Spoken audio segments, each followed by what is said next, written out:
सत्साई पुण्यात्मा। तो आज हम बात करते हैं इस मदन पंत के बारे में।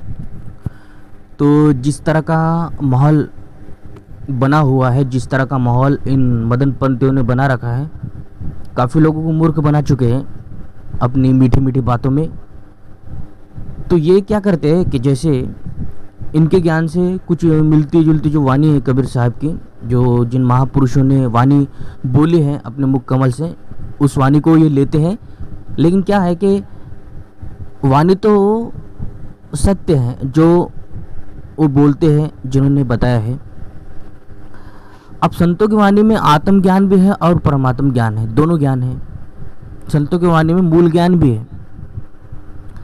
लेकिन ये क्या कि अपने आप को कैसे पेश करते हैं कि मूल ज्ञान मदन पंत में है और बाकी जो ज्ञान था वो उसमें नहीं है। और इन्हीं के जो इन लोगों ने जो बना रखा है, अपना जो माइंड सेट कर रखा है, किसको टारगेट करने के लिए, केवल और केवल संत रामपाल महाराज जी को ये माध्यम बना रहे हैं, केवल और केवल संत रामपाल महाराज जी को। क्योंकि संगत को तोड़ना चाहते हैं और उनको जो बोला जाता है ना कि फूट जो संगत होती है उसमें फूट डाली जाए और जहर घोला जाए, तो इस तरह का काम ये मदन पंत वाले कर रहे हैं। कोई बात नहीं, परमात्मा ने कोई भी काम कच्चा नहीं रखा है। परमात्मा को पहले ही पता था कि काल के दूत बहुत आएंगे जब मेरा असली पंथ चल चुका होगा और देशद्रोह का झूठा मुकदमा जब लगाया जाएगा। क्योंकि नास्त्रादिमस ने यह भी कहा है अपने भविष्यवाणी में कि उस पर देशद्रोह का झूठा मुकदमा लगाया जाएगा वाणी में। तो भविष्यवाणी में कई ऐसे प्रमाण है कि जो सत्य का प्रचार करता है, जो सत्य होता है, जो सत्य की बात दोहराता है, उसके साथ समाज या समाज में रहने वाले द्रोही लोग, समाज में रहने वाले समाज के दुश्मन जो किसी प्रकार का आत्मकल्याण मानव कल्याण नहीं चाहते, वो ऐसी ही बातें किया करते हैं और फंसाते हैं अच्छे लोगों को। ये इनका काम होता है, समाज के ऐसे दुष्ट लोगों का, और दुष्प्रचार करके। तो वो ज़्यादा से ज़्यादा दुष्प्रचार करके किसी संत के बारे में, किसी अच्छे इंसान के बारे में, और उनको गलत बता देंगे कि ये बंदा गलत है, इसको ऐसा नहीं करना चाहिए था, हम सही है, हम ज्ञानी हैं, ये मूल ज्ञान है और यही मूल पंथ है। तो आपको मैंने बताया है वीडियो में, अब उसे देख लेना। अब मैं आपको बता दूंगा कि ये जो पंथ है ये 8वीं शाखा है, जिसमें वर्णन है धर्मदास जी के गद्दी वंश का। लेकिन धर्मदास जी के जो वंश गद्दी थी वो चूड़ामणि को सौंप रखी थी परमात्मा ने, चूड़ामणि जी को। और लेकिन क्या है, चूड़ामणि का ये वंश नहीं है। चूड़ामणि से लेकर जितने भी काल के दूत आए, चूड़ामणि को रहते सहते चूड़ामणि का जो वंश चल पड़ा था, कबीर साहब ने चलाया था और आदेश दे रखा था चूड़ामणि जी को। उसी दौरान नारायण दास ने भी अपना अलग सा पंथ चला रखा था। और कबीर साहब ने अनुराग सागर के वाणी से माध्यम से 16 काल दूतों की बात बोली है। 16 काल दूतों की, 12 प्रकट रहेंगे, 4 गुप्त रहेंगे। और अभी तक इन मदन पंथ वालों को कुछ पता नहीं था, ये गुप्त है। वो 4 पंथों में से ही ये मदन पंथ भी है, उस काल दूत का पंथ जो गुप्त था। तो 2018 से ये शुरू हुआ, 2018 से। और ये कहते हैं कि मूल ज्ञान मदन पंथ में, मूल ज्ञान। और वाणी बोलेंगे कि पवित्र ज्ञान तुम जग में भाको, ये मूल ज्ञान गुप्त कर रखो। तो मूल ज्ञान इनका माल पता है आपको क्या है? मूल ज्ञान इनका, मूल ज्ञान है आत्मा पर ध्यान लगवाना। मूल ज्ञान है इनका आत्मा पर ध्यान लगवाना। जय गुरु, जय साहेब, जय बंदी छोड़, सतनाम साहेब बंदगी, ये नाम जाप मंत्र है, नाम जाप मंत्र है। मतलब ये इतने माइंड से उतरे हुए लोग हैं और उनको कख नहीं पता कि मूल ज्ञान होता क्या है, मूल शब्द होता क्या है। शब्द का ही पता नहीं इनको, इन लोगों को शब्द का ही ज्ञान नहीं, और देने चले मूल ज्ञान। शब्द अक्षर का ज्ञान नहीं इनको, शब्द का क्या मतलब होता है नहीं पता। लोक का मतलब पूछा मैंने इन लोगों से कि सतलोक क्या है, तो ये लोग कहते हैं कि शब्द तो अलोक, लोक अलोक शब्द है भाई, जिन जाना तिन संशय नहीं।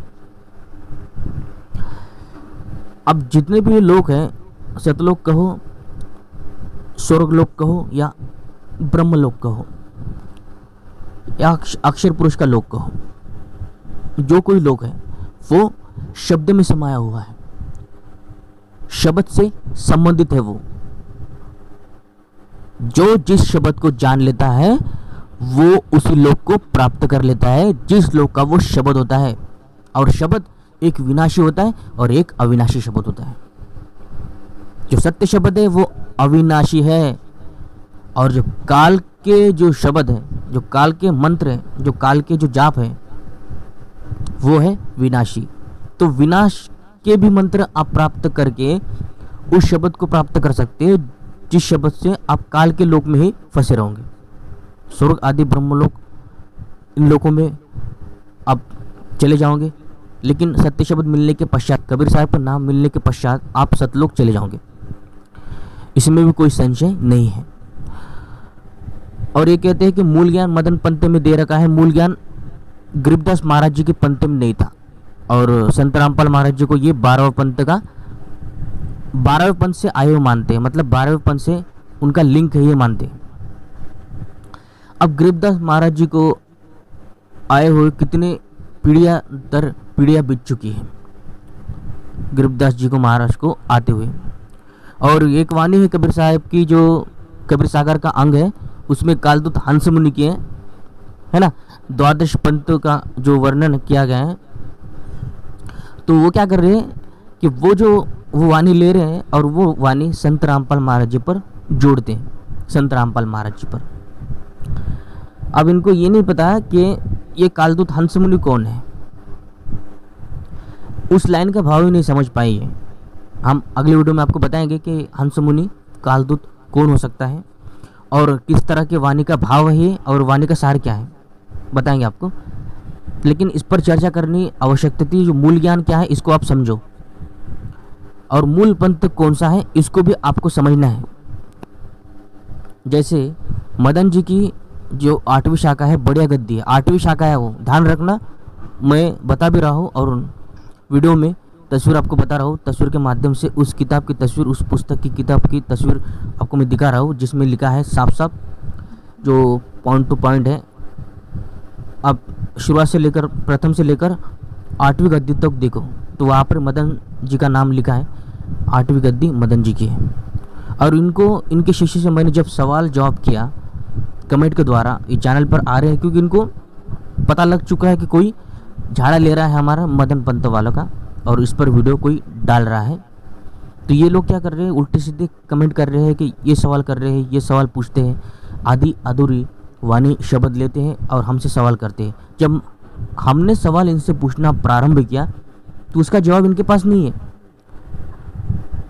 अर्थात के जवाब के बदले ये उल्टा सुल्टा अर्थ करके मन घड़त मनमुखी वाणियाँ दिखाकर विषय को बदल देते हैं। मैंने पूछा कि मदन जी का जन्म कब हुआ, तो उस बंदे ने कहा कि उतना तो मुझे नहीं पता, लेकिन इतना पता है कि सोई गुरु पूरा काव्य जो 2 अक्षर का भेद बताओ।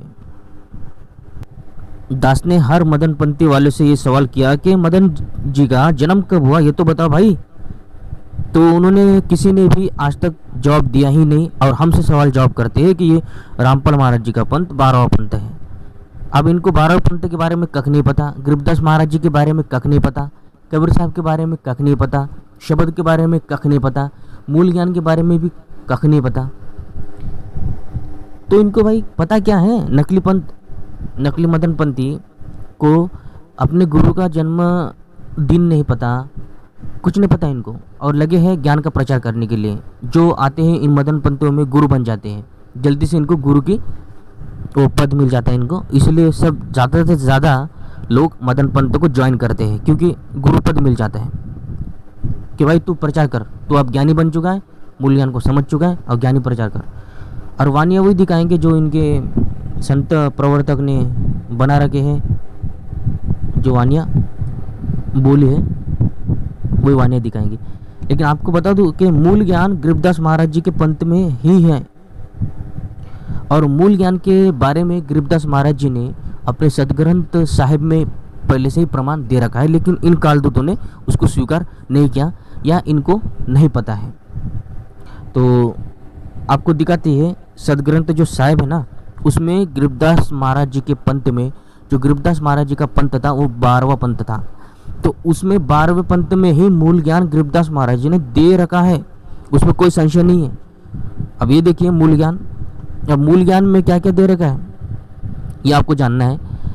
ये हम आपको बाद में बताएंगे कि मूल ज्ञान में गरीबदास महाराज जी ने क्या क्या पॉइंट्स महत्वपूर्ण दे रखे हैं, उसको जानना आपको ज़रूरी है। पूरा जानना नहीं है, उसमें से सार निकालना है कि मूल ज्ञान क्या है गरीबदास महाराज जी का। तो ये कहते हैं कि 12 जब तक द्वादश पंथ ना मिट जाए तब तक मूल ज्ञान का प्रचार नहीं कर, जब तक द्वादश पंथ ना मिट जाए। तो द्वादश पंथ वाले उस गुरु का नाम ये संत रामपाल महाराज जी को ठहराते कि रामपाल महाराज वो द्वादश पंथ थे और वो मिट गया, अब 13वां पंथ शुरू हुआ। अब इनको यही नहीं पता कि गरीबदास महाराज जी के नाम से रामपाल महाराज जी ने कोई पंथ चला ही नहीं। अगर रामपाल महाराज जी का पंथ, अगर कोई गरीबदास जी के पंथ से कोई संबंधित थे तो अपने पंथ का नाम गरीबदास पंथ रखना था उन्होंने। तो गरीबदास पंथ तो नहीं हो सकते, गरीबदास पंथ से वो आए हैं लेकिन उनका पंथ गरीबदास पंथ नहीं है, इतना याद रखना आपको। अब ये 8वें पंथ से आए, फिर 13वां पंथ कैसे हुआ मुझे ये तो बताओ पहले, नीचे कमेंट कर, नीचे अब जवाब देना। इन मदन पंथ वाले सवाल करता है दास कि तुम 8वीं शाखा से आए हो तो 13वां पंथ कैसे हुआ मुझे ये बताओ। क्या गरीबदास महाराज जी के पंथ से 12वां जो पंथ था गरीबदास महाराज जी के, वहां से आए, फिर वो रामपाल महाराज जी का सीधा 13वां पंथ है। 12 के बाद 13वां शुरू होता है। और सारे पंथ का जो रामपाल महाराज जी ने ज्ञान दिया है कबीर पंथ में आकर, वो आज तक पूरे वर्ल्ड के जितने भी लाखों कबीर पंथी हैं वो दे ही नहीं पाए। जितने पूरे वर्ल्ड के विश्व के जितने भी कबीर पंथी हैं वो कभी दे ही नहीं पाए और ना कभी दे पाएंगे, क्योंकि वो तत्व ज्ञानी नहीं है, आत्मभेद नहीं है, परमात्म ज्ञानी नहीं है, वो पूर्ण गुरु बिल्कुल नहीं है, इसीलिए वो दे नहीं पाएंगे। आज तक इन कबीर पंथियों ने केवल नाम का झूठा प्रचार ही किया और गुरु पद पर विराजमान हुए और भक्त समाज को गुमराह करते रहे, ठगते गए, अभी तक ठग रहे हैं। पता नहीं कई कैसे ब्रांचेस निकल कर आते हैं कबीर पंथियों की। हर कोई वाणी का 2 शब्द का अर्थ करते हैं कबीर वाणी का और कहते हैं कि कबीर साहब तो परमात्मा नहीं है, लेकिन कबीर साहब का ज्ञान पूर्ण ज्ञान था। और कहते हैं कि आत्मा, कबीर साहब ने बताया कि आत्म ज्ञान और परमात्मा, आत्मा और परमात्मा दोनों एक है, ये मूल ज्ञान है इनका। तो मूल ज्ञान गरीबदास जी के पंथ में पहले से दे रखा था और कबीर सागर के माध्यम से परमात्मा ने जीव को चेता भी दिया था कि गरीबदास महाराज जी के पंथ में स्वयं मैं आऊँगा।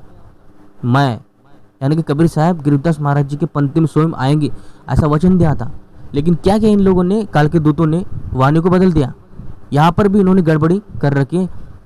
12वें के बदले 13वां कर दिया इसने, कालदूत ने। उसने क्या किया, 13वें पंथ में हम ही चले आवे, सब पंथ मिटा एक पंथ चलावे। तो भाई 12 के बाद 13 शुरू होता है ना, तो 8 के बाद तो 9 शुरू होता है। तो गरीबदास महाराज जी तो 12वें पंथ से आए, तो 12 के बाद 13 शुरू होता है ना, 8वीं शाखा के बाद तो 9वीं शाखा शुरू होनी चाहिए। तो मदन जी के तो 8वीं शाखा है, तो फिर 8 के बाद 8-1, 8-2, 8-3 ऐसे होने चाहिए। ये तो 10-11 तक भी नहीं पहुंचे और 13 तक उड़ गए ये ऊपर। जब 8वीं शाखा है तो 13 कैसे हो सकती है, ये तो बताओ मूर्खानंदो, मूर्खों के राजा। तुम ये तो बताओ कि 8वीं शाखा के बाद 9वीं शाखा का प्रारंभ होता है, तो ये 8वीं शाखा 9वीं शाखा कैसे बन, 13वीं शाखा कैसे बन गई, ये तो बताओ तुम। जो 8वीं शाखा है वो 13वां शाखा कैसे बन गई, 13वां वंश कैसे हुआ, ये बताओ मुझे। और बढ़िया गद्दी है, बढ़िया गद्दी नाम की कोई गद्दी स्थापित नहीं की परमात्मा कबीर साहब ने कि तुम बढ़िया गद्दी को स्थापना कर लो और बाद में फिर 13वां पंथ का अपना प्रचार कर लो। ऐसा वाणी कहीं है, कई वाणी में प्रमाण मिलता है कबीर साहब की?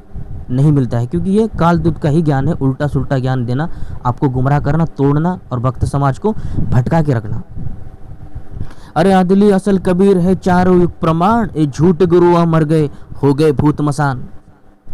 और कबीर सागर के माध्यम से परमात्मा कबीर साहब ने बोला है कि 12वें पंथ में हम ए चले आवे, सब पंथ मिटा एक पंथ चलावे, सब पंथ मिटा एक पंथ चलावे। गरीब हम ही अलग अल्लाह है, कुतुब गोश और पीर, सतयुग में सत्सुकृत कहाया, कलयुग नाम कबीर।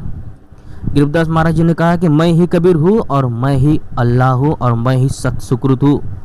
स्वयं गरीबदास महाराज जी बता रहे हैं, बंदी छोड़ है वो, और 12वां पंथ बंदी छोड़ का ही था, बंदी छोड़ गरीबदास महाराज जी का। तो सिद्ध होता है कि गरीबदास महाराज जी स्वयं कबीर साहब हैं और कबीर साहब के पंथ से ही पूर्ण गुरु सदगुरु रामपाल महाराज जी अपना पंथ चला रहे हैं। मतलब 13वां पंथ चला रहे हैं कि 12वें के बाद 12वां खत्म हुआ, 13वां प्रारंभ हो चुका था। संत रामपाल महाराज जी ने उसे शुरू किया था। और पहले ये तो बताओ मदन पंतो कि 8वीं शाखा को 13वां वंश कैसे घोषित करते हो, ये बता दो। तो अगली वीडियो में आपको बताएंगे कि कालदूत हंस मुनि को किस तरह से इन लोगों ने पेश किया, आपके सामने किस तरह से व्याख्या करे, शब्दों की गलत व्याख्या करके आपको मूर्ख बनाया इन लोगों ने, उसके बारे में जानने वाले हैं। ठीक है, तो मिलते हैं अगले वीडियो में, तब तक के लिए सभी को सत साहिब, जय बंदी छोड़ की, जय बंदी छोड़ की।